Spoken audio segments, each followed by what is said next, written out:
मजदूर बिगुल अध्ययन चक्र में इस बार के अध्ययन चक्र का विषय है संभल में हुई धार्मिक हिंसा और देश में हिंदू मुस्लिम बंटवारे धार्मिक ध्रुवीकरण की पकड़ती जोर।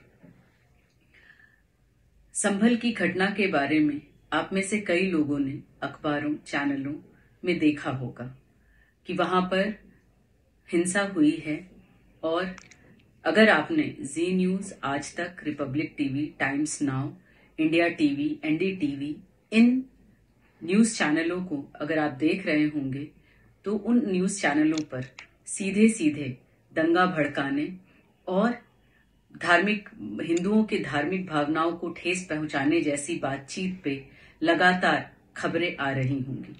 सबसे पहले संभल में हुआ क्या था, हम उस पर चर्चा करते हैं, हम उस पर बात करेंगे और उसके बाद इन हिंसा पर और इस तरह के न्यूज चैनलों पर होने वाले खबरों की रिपोर्टिंग पर हम आगे बात करेंगे।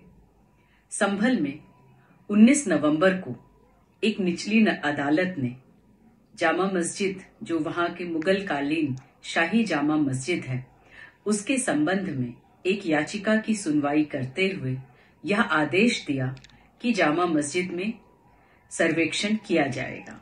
याचिका इस बात पर दायर की गई थी कि इस शाही जामा मस्जिद के नीचे विष्णु के अवतार यानी कल्कि का मंदिर था और उस मंदिर को तोड़कर बाबर ने वहां मस्जिद बनवाया। इसी मंदिर को खोजने के लिए सर्वेक्षण का आदेश निचली अदालत ने दिया। निचली अदालत के आदेश आने के चंद घंटों के बाद ही शाही जामा मस्जिद में सर्वेक्षण की टीम पहुंच जाती है। यह सर्वेक्षण दोबारा से 24 तारीख को मस्जिद में खुदाई करने के लिए पहुंचती है। वहां पर मौजूद लोगों ने जब इसका प्रतिरोध किया तो पुलिस ने सीधे फायरिंग कर दी। फायरिंग में 4-5 लोगों की मौत हो गई। यह है वहां की घटना। इसके बाद हम बात करते हैं वहां पर होने वाली हिंसा। जितने चैनलों का मैंने नाम लिया, इन तमाम चैनलों पे जी news, Aaj Tak, Republic TV, NDTV, India TV, Times Now, इन सब पर आपको जो खबरें मिल रही हैं, उन खबरों में लगातार यह दिखाया जा रहा है कि भीड़ ने हिंसा की, भीड़ की तरफ से गोलियां चली, पत्थरबाजी हुई और इसके प्रतिरोध में पुलिस को फायरिंग करनी पड़ी। इस तरह के तमाम खबरों को आप उलट पलट कर देखें, कहीं से भी आए तो किसने फायरिंग की, कहां से फायरिंग शुरू हुई, इसको जितना ज्यादा दिखाया जाएगा उसमें उतने ही आप उलझते जाएंगे और आपको लगने लगेगा कि नहीं, भीड़ की तरफ से ही कुछ हुआ होगा, तभी पुलिस को फायरिंग करने की जरूरत पड़ी। हमारा मुद्दा निश्चित ही इससे भी जाकर जुड़ता है कि क्यों पुलिस ने फायरिंग की, वहां पर खड़े निहत्थे लोगों पर फायरिंग की क्या जरूरत पड़ी। लेकिन सबसे ज्यादा जरूरी बात यह है कि आखिर ये पूरी परिस्थिति ही क्यों पैदा हुई, ये परिस्थिति ही क्यों हुई कि लोगों को प्रतिरोध करना पड़ा, ये परिस्थिति ही क्यों हुई कि वहां पर हिंसा की घटना की पूरी परिस्थिति तैयार हुई। इसके तार जाकर जुड़ते हैं मई 2022 काशी में, जब ज्ञान व्यापी का मुद्दा उठा था। देश में जितने भी पूजा स्थल हैं उनके संबंध में एक कानून है, पूजा स्थल कानून विशेष प्रावधान 1991। इसके तहत 15 अगस्त 1947 को देश में जितने भी पूजा स्थल हैं, चाहे वो किसी भी धर्म के हों, उन सारे पूजा स्थलों को वो जिस स्थिति में हैं उन्हीं स्थिति में, यथास्थिति में रहने का यह कानून है, जिसके तहत इन पूजा स्थलों के साथ, किसी भी पूजा स्थलों के साथ कोई छेड़खानी नहीं की जाएगी। लेकिन मई 2022 में हमारे देश के लिबरल बुद्धिजीवियों के, उदार बुद्धिजीवियों के चहेते चीफ जस्टिस चंद्रचूड़ ने इस कानून को ताक पर रखते हुए जब काशी के ज्ञानव्यापी की सुनवाई कर रहे थे तो उन्होंने यह आदेश दिया कि धर्मस्थल की खुदाई की जा सकती है, सर्वेक्षण किया जा सकता है। और इस आदेश ने संघ परिवार और भाजपा की जो एक लंबा नारा चला आ रहा है उसके लिए रास्ता इन्होंने साफ किया। और वो नारा है, अयोध्या तो अभी बाकी है, अयोध्या तो अभी झांकी है, मथुरा काशी बाकी है। मतलब कि इन धार्मिक स्थलों का भी के साथ भी वह वैसा ही करने जा रहे हैं और ये होगा।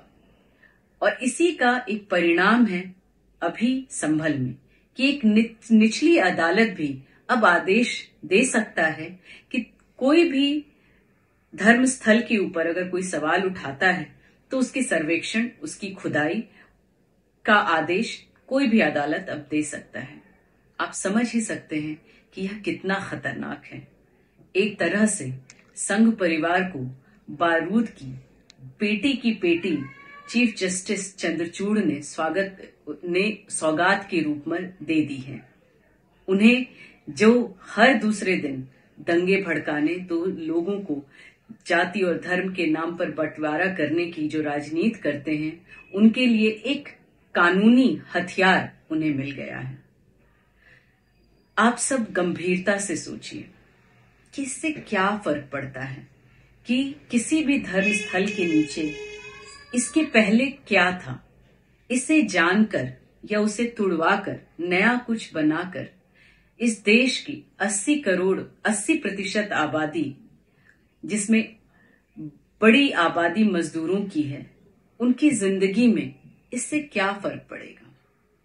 जिस देश में अस्पतालों की कमी है, स्कूलों की कमी है, कॉलेजों की कमी है, वहां पर संघ परिवार, भाजपा और इसके तमाम संगठन, चाहे वो बजरंग दल हो, चाहे वो दुर्गा वाहिनी हो, इन सब का जो काम रहता है दंगे भड़काने का, मंदिर मस्जिद की राजनीति करने का, उससे देश की गरीब आबादी को क्या मिलेगा। अगर आप किसी भी जगह को खोदना शुरू करें, उसके नीचे कुछ भी मिल सकता है और खोदते जाइए। उदाहरण के लिए किसी मंदिर के नीचे आप अब कोई मस्जिद मिल सकता है, मस्जिद के नीचे कोई बौद्ध मठ मिल सकता है। और इतिहास में तो यह साबित भी है, कितने इसके तथ्य मौजूद हैं इतिहास में कि कई बौद्ध मठों को तोड़कर मंदिर बनाए गए। तो क्या आज बौद्ध धर्म के अनुयायी तमाम अदालतों में याचिका दर्ज करें और मंदिरों की खुदवाई शुरू करें? और अगर उस तरह के मठ मिलते हैं तो फिर क्या वो सब वहां पर पूजा याचना अर्चना करने के लिए कि उन्हें अनुमति दी जाएगी? और इसकी जरूरत ही क्या है? आज देश में तमाम धर्म के लोगों के पूजा अर्चना करने के लिए पूरे मंदिर, मस्जिद, गुरुद्वारा सब हैं।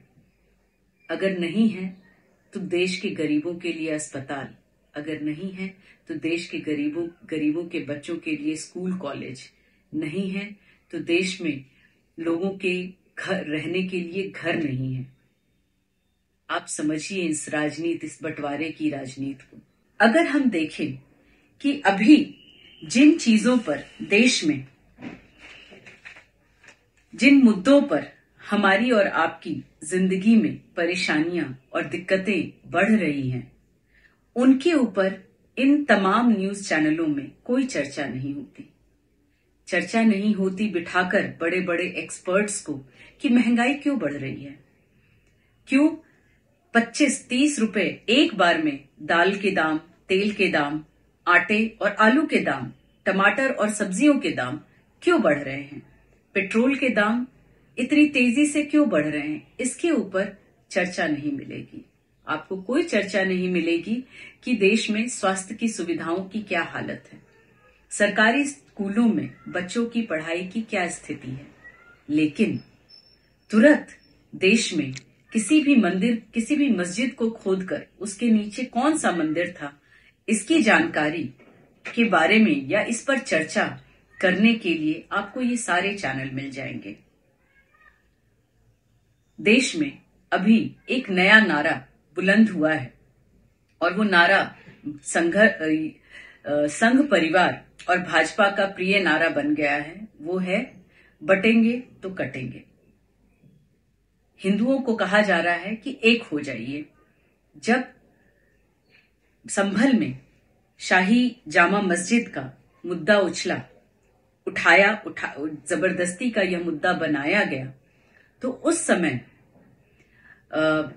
बाबा बागेश्वर, जो अभी नए नए बाबा बने हैं और बहुत ही तेजी से बाबा की श्रेणी में काफी ऊपर जाकर बैठ गए हैं, ये बाबा बागेश्वर ने हिंदुओं को एक करने के लिए एक पदयात्रा निकाली, 9 दिनों की पदयात्रा, और उसमें लगातार दलितों को कहा कि आप साथ आइए, हम सब एक बराबर हैं, हम दलितों को समान स्थिति में, हम उनको समान पद देते हैं, अपने बराबर मानते हैं और हम सब एक हैं, हम सब हिंदू हैं, बटेंगे तो कटेंगे।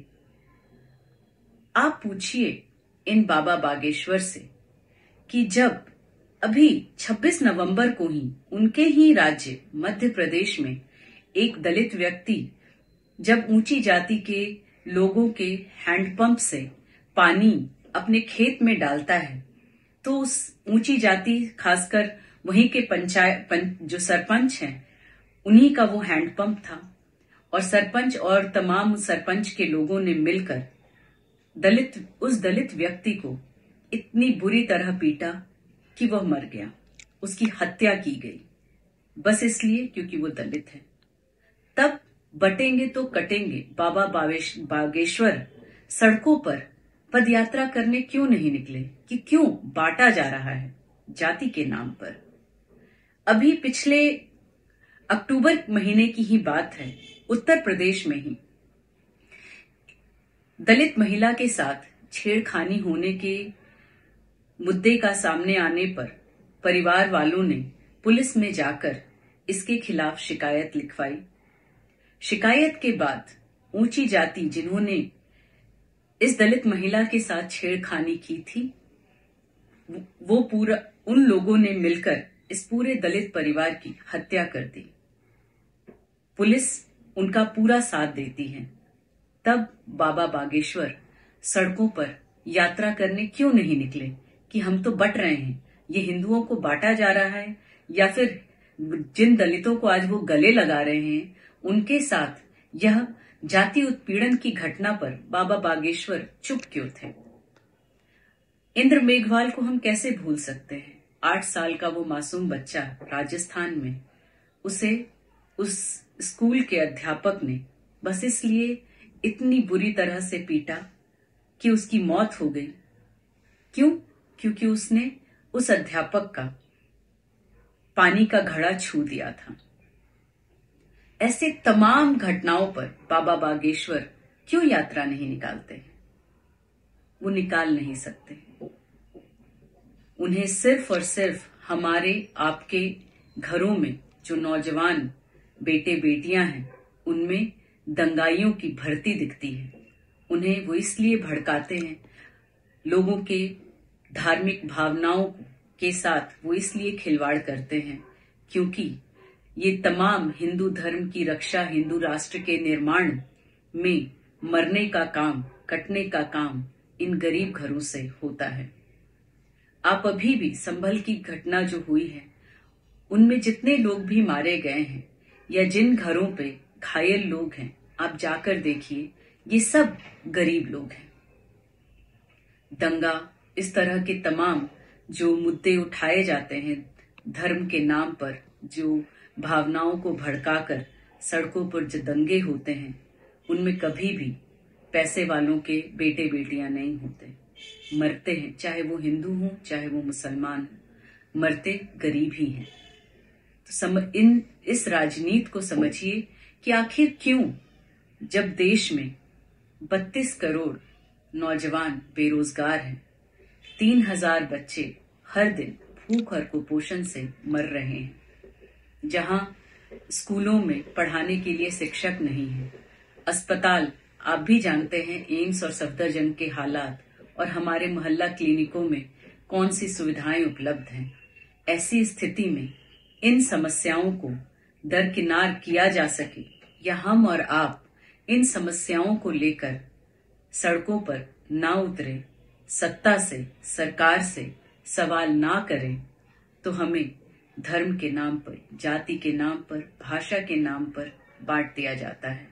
संभल या फिर अजमेर शरीफ, काशी, मथुरा, इन सब के पीछे की जो राजनीति है वो राजनीति है पैसे वालों की। जब तिजोरियां भरी जाती हैं तो हम गरीब मजदूरों को धर्म और जाति पर दंगे हासिल होते हैं।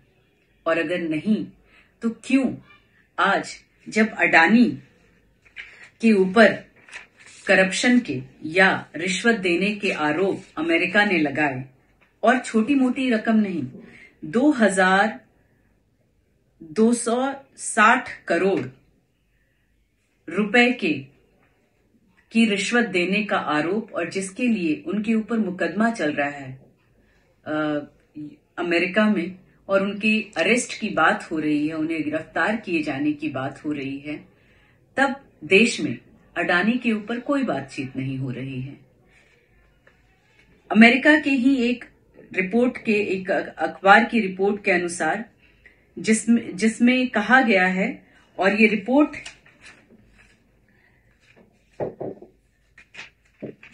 मिशेल सिसैक और जेनिफर पेल्स का है, जिसके अनुसार उनका कहना है कि ये 2260 करोड़ रुपए की जो रिश्वत दी गई है, इसमें भारत में 5 राज्य भी शामिल हैं। भारत के 5 राज्यों के बिजली अधिकारी भी शामिल हैं।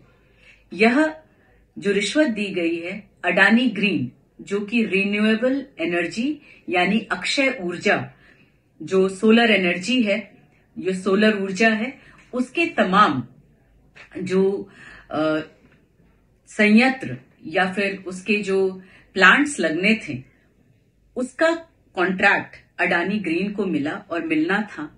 उसी के संबंध में कि ये कॉन्ट्रैक्ट अडानी ग्रीन को मिले, इसलिए 2260 करोड़ रुपए की रिश्वत देने का, सारे अधिकारियों और मंत्रियों को रिश्वत देने की जो पूरी योजना थी, वह गौतम अडानी और उनके भतीजे सागर अडानी ने मिलकर बनाई।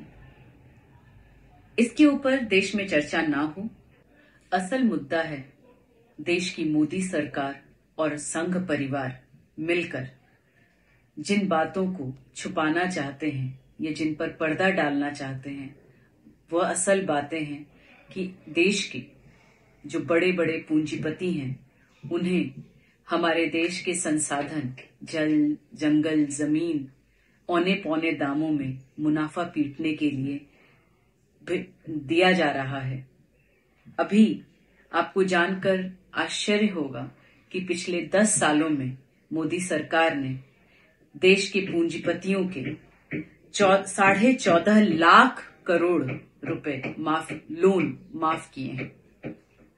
इतना ही नहीं, हमारे देश में बेरोजगारों की जो संख्या है वो 32 करोड़ है। जितने अभी पिछले कुछ सालों में 22 करोड़ से ज्यादा नौजवानों ने नौकरी की अर्जियां दी हैं, और कितनों को नौकरियां मिली हैं? मात्र 7 लाख। महंगाई क्यों बढ़ रही है? महंगाई बढ़ने से बड़े बड़े पूंजीपतियों की तिजोरियां भरती हैं। इन सब पर हम और आप न सोच सकें, इस पर हम सवाल न उठा सकें, इन मुद्दों पर हम चर्चा न कर सकें, इसलिए हमें दंगे की आग में झोंकने के लिए अजमेर शरीफ, संभल, मथुरा, काशी और अयोध्या किया जाता है। तो ये अब हमारे और आपके सोचने की बात है कि क्या हम इन बातों में बहकर अपने बच्चों को, अपने नौजवानों को जिन्हें नौकरी नहीं मिल रही है, उन्हें दंगाई बनाने के लिए इनके हाथों में सौंपेंगे, बाबा बागेश्वरों के चरण छुएंगे, उनकी यात्राओं में शामिल होंगे, या अपनी परिस्थितियों को समझने और इसको बदलने के लिए इस तरह की तमाम राजनीति, हमें बांटने वाली फांसीवादी राजनीति के खिलाफ अपनी सही राजनीति, मजदूरों के पक्ष में खड़ी हुई राजनीति को समझने और उसे अपनाने का काम करेंगे। ये आपके हाथ में है। धन्यवाद।